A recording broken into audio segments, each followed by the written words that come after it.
Our next speaker, Jonathan, will talk to us about ethical philosophy.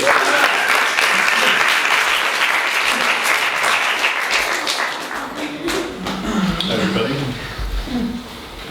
So as Matthew explained at the beginning, all of us are supposed to deliver a talk with a concrete message that you can all take away and apply to your lives. And it seems like all the other speakers in the program have come with positive, inspiring messages about how to live with greater energy, greater vitality, greater creativity, greater ecstasy. And here I am giving a talk about ethics. So I feel a little bit like the party pooper in the room. The one who says, well, you can have a little bit of fun. A little bit of fun's okay, but not too much. So I could give a talk. I could be giving a talk about how to focus more on being gentle with oneself and being kind to others. And that's an important message because it embodies the principle of compassion to oneself, compassion to others. But I'd like to go a little deeper than that. So I'd like to talk to you about a core issue which I think is very important and which actually represents really the core of my ethical philosophy. So I'd like to ask you to bear with me and let's take a walk on the dark side. I'd like you to imagine an axis extending out in both directions, an axis that represents subjective well-being. Now on the one side we have happiness. Happiness ranging from calm contentedness and then extending out to the extremes of ecstatic bliss. And on the other side we have suffering. Suffering ranging from minor disappointments, mild pain, out towards the depression, the social exclusion, the pain of certain diseases, and extending way out to the extremes of horrible suffering that include torture and similar experiences. Now I guess everybody in the room here has experienced bliss. But who occupies the far end of the spectrum? The far end of the spectrum, that extreme suffering. And what is it really like? I think for most of us it's probably like some sort of dark dungeon that we've heard about, but have never actually visited. But it really matters. And why does it matter? Because our priorities both as individuals and for our society, depend on knowing all the relevant facts. And the most relevant facts are about subjective experience. What is it actually like for a sentient being? Now, there are many examples of extreme suffering, and I'd just like to offer a few of what it is actually like in that space in hell that some organisms, that some creatures have to experience. So let's take solitary confinement. There's an American prisoner named William Blake who spent more than 25 years in solitary confinement. And I'm going to just say a few lines, an excerpt from something that he's written. He wrote, "I've experienced times so difficult, felt broken and loneliness to such a degree that it felt like something physical inside me. Something physical inside me so intense that it felt like it was choking me, like it was trying to suck the sanity out of my mind, squeeze the spirit out of my soul, the life out of my body." And he continues, "Had I known in 1987 that I would spend the next quarter of a century in solitary confinement, I would certainly have killed myself. And if it had taken 1 month for me to die, and I spent every minute in severe pain, it seems that on balance it would still have been a better fate than what I endured over the last 25 years. So that gives you an example of what solitary confinement is like for a human being. Let's take another example. Imagine being forced to watch the rape or murder of someone very close to you, like your child or your parent or your partner. It's too horrible to imagine, and yet this is something that many people have been forced to endure in conflict zones.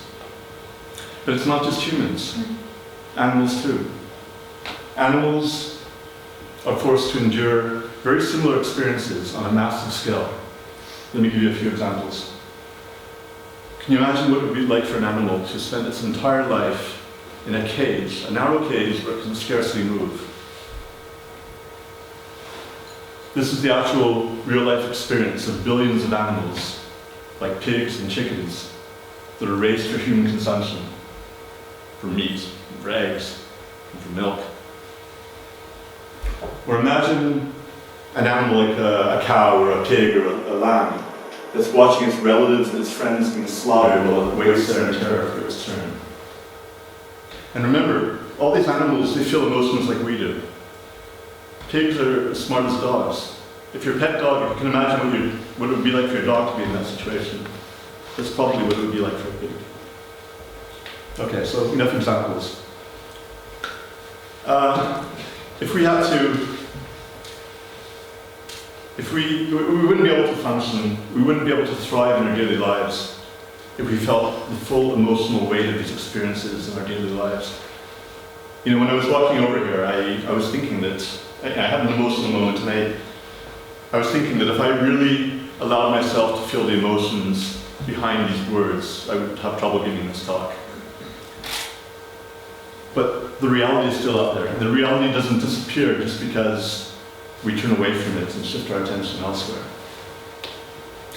And so even though we need to avoid the paralysis of empathetic overload, we still need to take into account that reality.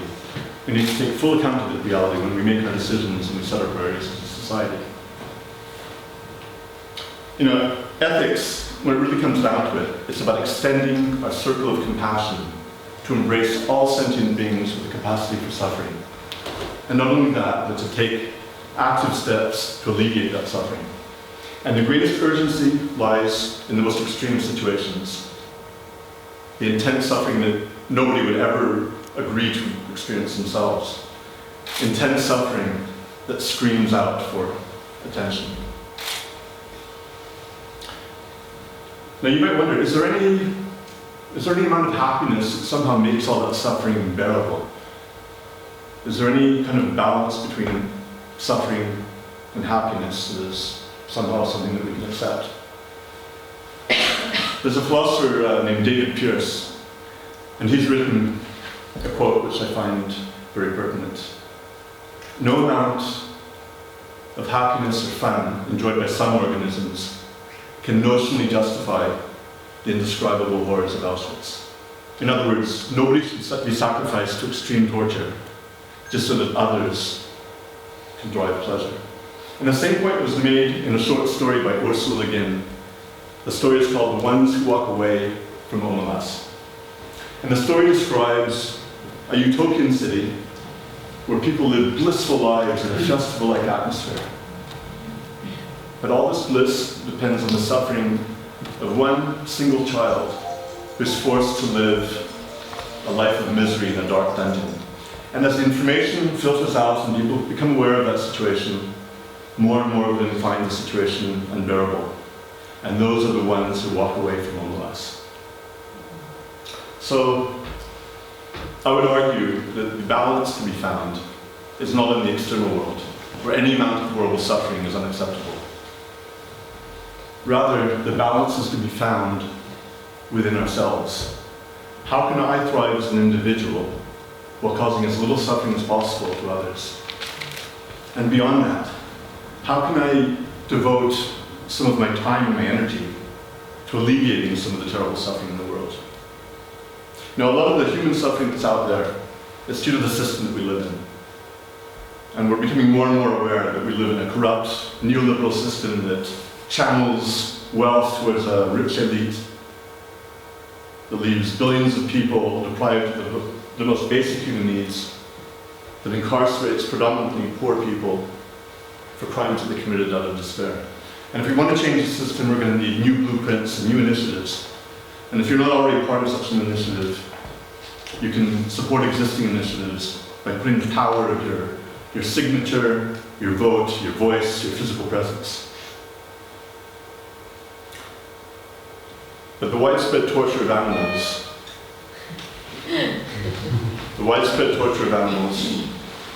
is a modern-day Holocaust, carefully hidden away from view within our civilized society. And this is a tragedy that we all can all seek to impact more directly. How? Well, the first way is by more conscious eating habits. That means remaining aware of the reality that's out there and being honest with ourselves about the link between what we eat and what that may imply for other conscious creatures. Now, food is very much part of our life. It's part of our life, it's part of our culture, and it's understandable that there's a lot of cognitive dissonance when we try to imagine changing our eating habits. And to be honest, from my own personal experience, even after writing a book on ethics, it still took me some time until I could confront the contradiction in my life, and I finally moved towards a plant-based diet. But I can tell you that it's easier now than ever before to eat plant-based. And it can be done, you can try it out, you can shift towards it gradually. It's not the kind of thing where anyone's looking out to see if you're sticking to standards of moral purity. And you don't need to give yourself, or apply a rigid commitment from one day to the next. Potentially dozens of animals would be spared lives of misery. And in addition, you would be reducing your footprint on the environment, and you'll also be embracing a healthier lifestyle that can potentially add healthy years to your life.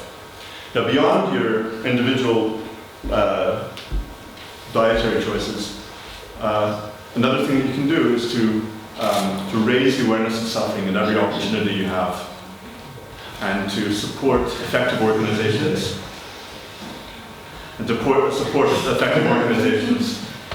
and and legislation that are protecting animals. You need to wind up. I'm going to start winding up. Okay. Yes. Okay. Okay. Basically, what I'd like to just wrap up by saying is that reducing suffering in the world is not incompatible at all with thriving. And the more that you thrive, the more energy you'll have to make a difference in the world. And just to finish off, I'd like to say, I would really like to see Mallorca emerge as a hub for compassionate change and be the base for a movement that promotes a gentler world with less suffering. And I think you can see from the other speakers here that there are many ways you can thrive without causing suffering in the world. And I'd like us all to work together to find concrete ways of turning that vision into a reality. Thank you.